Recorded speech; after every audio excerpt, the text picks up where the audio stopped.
bersama grup saya, grup 17, akan menceritakan mengenai hukum tajwid, iaitu mad far'i yang perlu dijaga ketika mana kita membaca Al-Quran. So, mad far'i ni bermaksud cabang. Ia merujuk kepada bacaan panjang yang pelbagai atau melebihi 2 harakat. Ada 2 sebab terjadinya mad far'i, iaitu apabila huruf mad, iaitu alif, waw, ya bertemu dengan huruf hamzah atau bertemu dengan sukun, maka terjadinya mad far'i. Dan untuk mad far'i, apabila huruf mad bertemu dengan huruf hamzah, boleh terjadi dalam beberapa cabang, dan salah satunya ialah mad wajib mutasil. Mutasil bermaksud bersambung atau berantai, dan ia terjadi apabila huruf mad alif, waw, ya salah satunya bertemu dengan huruf hamzah dalam satu perkataan, dan kadar bacaannya boleh jadi 4, 5 atau 6 harakat. Sebagai contoh, kita boleh rujuk dalam surah Al-Baqarah ayat 6 yang berbunyi Innal ladzina kafaru sawa'un 'alaihim. Dalam ayat ni menunjukkan mad wajib mutasil berlaku apabila huruf mad iaitu alif bertemu dengan huruf hamzah dalam satu perkataan, dan bacaannya 4 atau 5 harakat. Seterusnya, saya akan menerangkan dan membincangkan mengenai mad jaiz munfasil. Mad jaiz munfasil berlaku apabila wujudnya huruf mad di akhir kalimah bertemu dengan huruf hamzah di awal kalimah selepasnya. Ianya dinamakan munfasil, iaitu terpisah kerana huruf mad yang terpisah dengan huruf hamzah pada kalimah yang berikutnya. Kadar bacaan bagi mad jaiz munfasil ialah 4 atau 5 harakat. Dan contoh bagi hukum mad jaiz munfasil. Qalu aqrarna. Seterusnya, saya akan menerangkan hukum mad silah tawilah atau mad silah kubra. Mad silah tawilah ialah huruf ha dhamir yang berada di antara dua huruf yang berbaris ketika bacaan wasal dan bertemu dengan huruf hamzah selepasnya. Apabila wakaf, ha dhamir ini perlulah disukunkan. Kadar bacaan bagi mad silah tawilah ialah 4 atau 5 harakat. Contoh bagi hukum mad silah tawilah. Min ilmihi illa bima syaa. Pengertian mad badal dari segi bahasa, badal bermaksud tukar, iaitu pertukaran hamzah kepada huruf mad. Dari segi istilah, mad badal bermaksud huruf hamzah yang bertemu dengan huruf mad iaitu alif, waw dan ya di dalam satu perkataan. Huruf-huruf mad badal adalah huruf mad alif, waw dan ya dan didahului dengan hamzah dalam satu perkataan, sama ada di awal, pertengahan atau akhir perkataan. Apabila huruf hamzah beriringan sebelah menyebelah huruf pertama, hamzah berharakat. Manakala huruf hamzah kedua ialah sukun, hamzah yang kedua perlu diganti dengan huruf mad baris sukun mengikut harakat huruf hamzah yang pertama. Hukum bacaan mad badal adalah mad yang jaiz, iaitu harus, kerana ia harus dibaca dengan dua harakat. Contoh lafaz untuk mad badal. Contoh yang pertama adalah perkataan amanu. Perkataan asalnya adalah amanu, ia adalah kerana hamzah yang kedua telah diganti dengan huruf alif.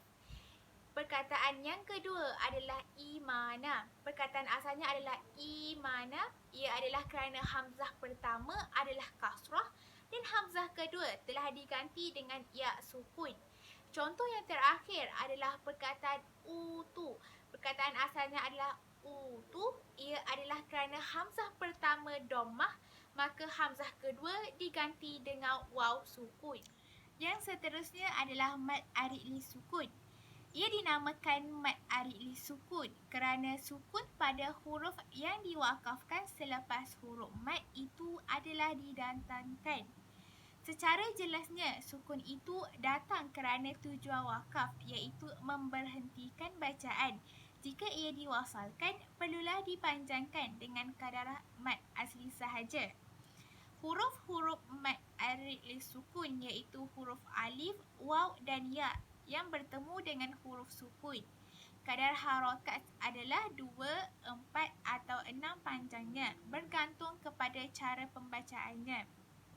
Jika ingin mewasalkan ayat terakhir, maka ia haruslah dibaca dengan kadar harakat mad asli, iaitu kadar 2 harakat. Contoh yang pertama adalah Qul ya ayyuhal kafirun. Jika ingin mewakafkan ayat terakhir, maka ia dibaca dengan al-kafirun. Manakala untuk mewasalkan ayat terakhir, maka ia dibaca dengan al-kafiruna. Contoh yang lain adalah Ar-Rahmanir-Rahim. Cara bacaan ayat untuk yang telah diwakafkan adalah Ar-Rahmanir-Rahim. Jika ingin mewasalkan ayat terakhir, maka ia akan menjadi Ar-Rahmanir-Rahim. Sekarang kita beralih pula kepada hukum maklin. Maklin mempunyai 2 huruf, huruf waw dan huruf ya sahaja. Dan baris sebelumnya mestilah berbaris atas. Hukum maklin terjadi apabila kita mewakafkan huruf waw ataupun ya yang sukun dan huruf hijaiyah sebelumnya mestilah berbaris fathah. Huruf yang terakhir akan disukunkan kerana berakhir bacaan padanya. Ia dinamakan hukum maklin kerana bacaannya yang lembut dan mudah ketika wakaf. Syarat hukum maklin adalah huruf sebelumnya mestilah berbaris fathah tetapi hanya boleh dipanjangkan pada huruf lin sahaja pada kadar harakat yang tertentu, manakala pada bacaan wasal ia tidak akan dipanjangkan. Kadar harakat maklin adalah 2, 4 dan 6 harakat kerana ia sebahagian daripada mad arid. Saya akan bacakan satu contoh hukum maklin pada huruf ya.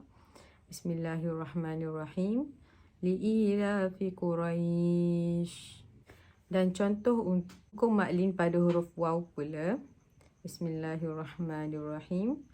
Allazi at'amahum min ju'in wa amanahum min khawf. Sadaqallahul azim. Kita akan teruskan perbincangan kita mengenai jenis hukum mad far'i iaitu hukum mad lazim. Mad lazim boleh dibahagikan kepada 2 bahagian iaitu mad lazim kalimi mukhaffaf dan juga mad lazim kalimi muthaqqal. Mad bermaksud menambahkan iaitu mesti memanjangkan suara apabila bertemu dengan huruf mad. Manakala lazim bermaksud mesti memanjangkan bacaan dengan kadar 6 harakat. Manakala kalimi bermaksud kalimah iaitu mesti berada di dalam satu perkataan. Mad lazim kalimi mukhaffaf bermaksud ringan. Ia terjadi apabila huruf mad bertemu dengan sukun asli tanpa idgham. Ia terdapat dalam 2 tempat di dalam surah yang sama tetapi ayat yang berlainan. Contohnya Al-ana wa qad kuntum dalam surah Yunus ayat yang ke-51 dan seterusnya Al-ana wa qad asaita dalam surah Yunus ayat yang ke-91. Kita pergi kepada mad lazim kalimi muthaqqal. Muthaqqal bermaksud berat iaitu ada idgham. Iaitu contohnya di dalam surah Al-Fatihah ayat yang ke-7.